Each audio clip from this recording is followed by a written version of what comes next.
Chapter 15. Only You, Lonely You. There was nothing quite like waking up in a comfortable, familiar bed after traveling. August stretched, ignoring the sunlight creeping through his curtains, and yawned into his arm. He had arrived too late to bother the king, but August knew his father would come bustling in soon to see him.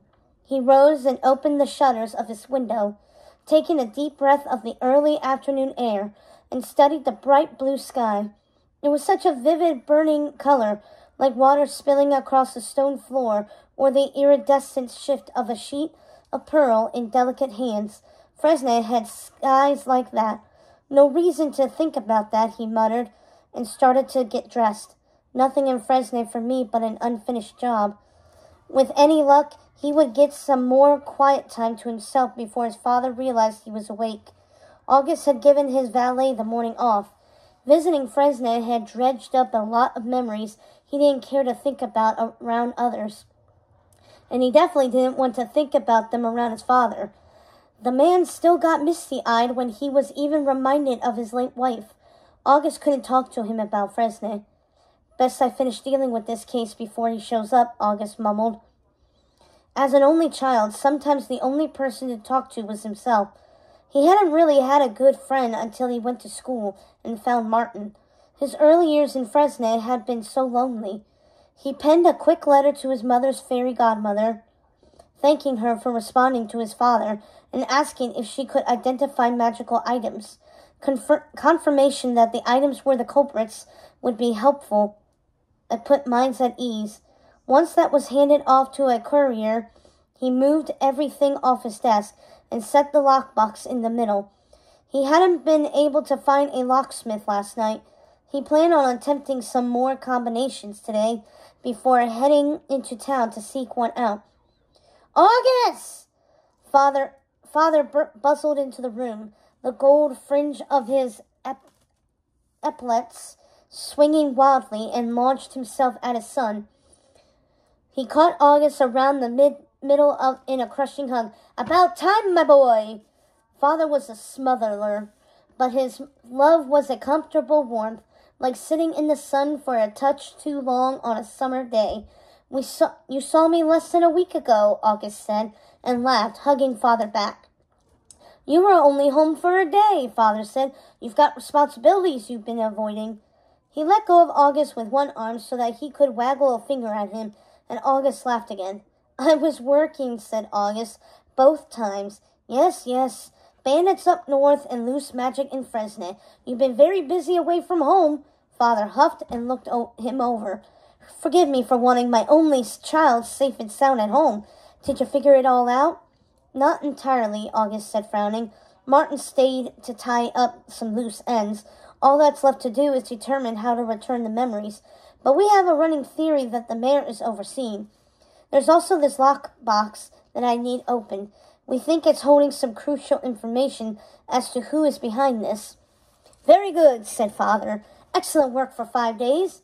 Well, don't congratulate me too soon, said August, thinking of the 9 people who had lost their memories and the items stolen from the memorial by Natalie's secret partner.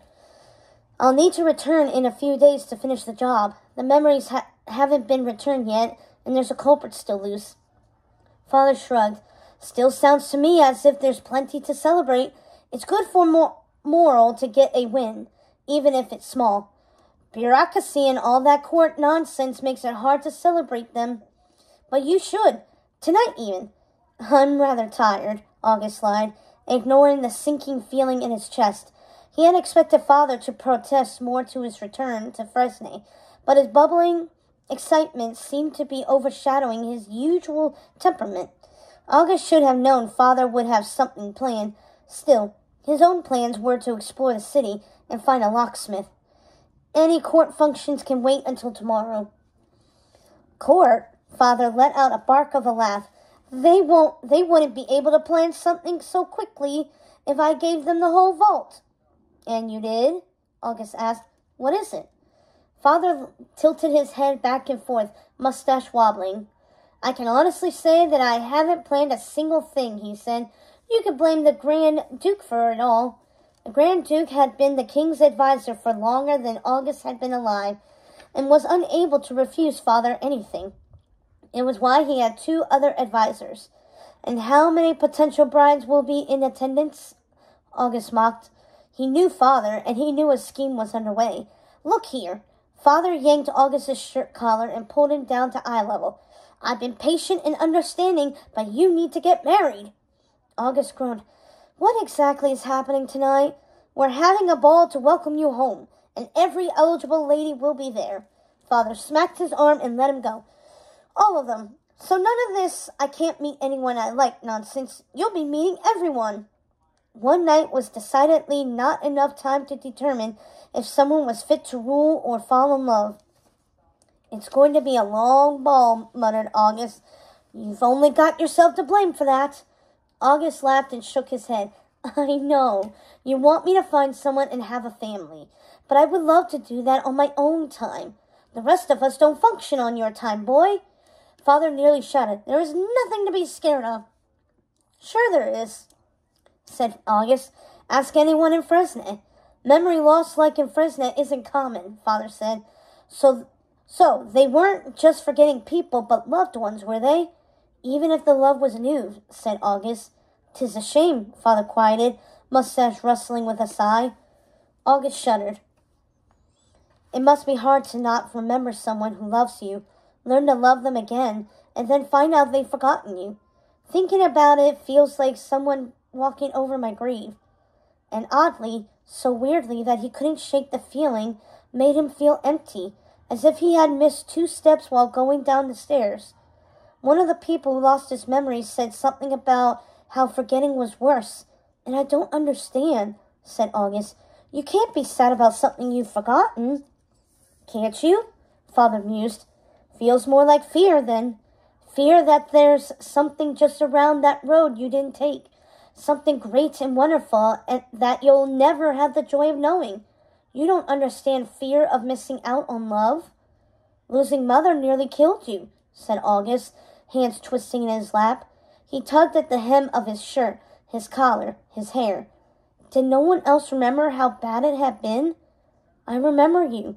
You were in pain. I've seen you get tossed by boars during hunts, but this was pain. His father had returned to court 1 week before the mourning period was up to show that he was well, but he hadn't been. He had grieved for years. Oh, August, Father said gently, and pulled him into a one-armed hug. Why would I want to live in a world in which I never knew her, never saw her happy, never got to take a small part in the journey of her life? Why would I not want the many wonderful memories I have of her? Knowing her changed me, and losing her changed me as well. That's life, boy. To not have known her, to lose my memories of her, would be to lose her all over again, and to lose myself. Grief and pain aren't gone once a wound scar's over, are they? August shook his head against his father's shoulder. The coat scratched his cheek, and the overwhelming sense of ink and tea cleared the teary burn in the back of his throat. People were glad I was so young when Mother died, because it meant I wouldn't remember much. People who've never lost anyone will say anything to avoid thinking about mortality, Father said, huffing and patting his shoulder. I am sorry if I made you think love was dangerous, but it's not, and I want grandchildren. So do whatever it is you need. Bathe, get dressed, and be on time tonight to meet your wife. What if, instead, I stay in my room and figure out how to open this lockbox? Asked August. You know, do my job. Terrible idea, said Father, and let him go. He laughed at August's eye roll. I always say that the answer to any problem is going home or getting a hammer, and you've done both of them. How did you know about the hammer? August asked, trying to laugh it off. Could home be the answer? He hadn't asked where Natalie was from, but it wasn't terrible advice. He had thought it would be numbers. But what if it was a word represented by numbers? That was worth trying. Now, said Father, I've got to make sure the Grand Duke's up to snuff. Need to make a good impression on my daughter-in-law. He scurried out of the room, and August stared at the open door. He can't have invited everyone, August said, and chuckled as he shook his head. 6 letters. If they're not within the first 9 letters of the alphabet, maybe they loop. With a scrap of paper, he counted out bauble to 213235 and trifle to 299635. Neither worked. Tinker and repair. 295259 and 957199. Didn't work either. But those were just what she did. What did she love? It would have helped to know where she was from and had traveled before settling in Fresno. August groaned. It can't be that easy. 6 letters. Fresno. 695155. The lock flicked open. August laughed. So Natalie did love Fresno, but why was she hiding her supplier? He opened the box with his heart in his throat. Silver glinted as the light hit something inside, but it wasn't glass. A silver pocket watch, several rings, and various bits and pieces of things he couldn't identify rested on top of a pile of papers. The watch had a date inscribed, but he didn't know what it was for. Only 2 of the rings were intact, 3 were missing jewels, and he found 2 stones that had been removed from their settings in the corner. He had no idea what the small screws, metal scraps, and leather pieces could be from. He suspected they were all that was left of the stolen items sold to Natalie. The papers, though, he recognized. They were the pages cut from her accounts. Like he thought, the 4-line notation was next to every single transaction connected to the memory loss, including the sales of the brooches given to Lord Moreau, except they hadn't been sales at all. These 2 entries clearly referred to the 2 marked sales that hadn't included prices, but Natalie gifting the brooches to Lady Tremaine didn't make sense. There were other pages as well, records of rent payments for her building, made out to the Tremaine estate. He knew very little about Lady Tremaine. He had glimpsed her tax records and seen the few properties she owned. Her estate accounts had indicated she possessed multiple types of income, including a few that hadn't been labeled. 7, if he remembered correctly. And she had steadily raised rents.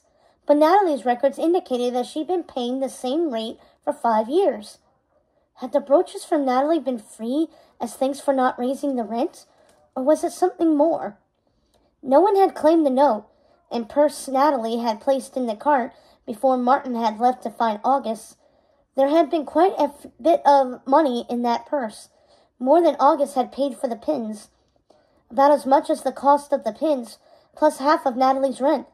Now that he thought about it, August tried to recall why the Tremaine estate's accounts would have been in the tax records he had reviewed, but the numbers kept interrupting his thoughts. He looked through the other papers. Natalie had 7 transactions, excluding the 2 brooches that she hadn't charged Lady Tremaine for, marked with the odd 4-line notation in total, and each of them was related to the memory loss. Natalie, if his math was right, had not profited from those sales at all. Natalie risked impossible debt and eviction if she moved against Lady Tremaine, and if she had already been tangled up with the law before because of her mentor, she might go along with the plot to avoid arrest again. It was more than enough to confront Natalie with, and perhaps she would give away who had done the actual stealing during the conversation. If she didn't confess it outright, he picked up the pocket watch, disliking how light it felt despite knowing Natalie had probably used its working parts to repair other, less weathered watches. With the right replacements and care, it could probably be repaired. I guess finding your owner is my next mystery to solve, he said, and put it back into the box. This was such a good step forward, and he should have been celebrating, or at least been in the mood for it. But he still felt deep in the pit of his chest that he was missing something crucial.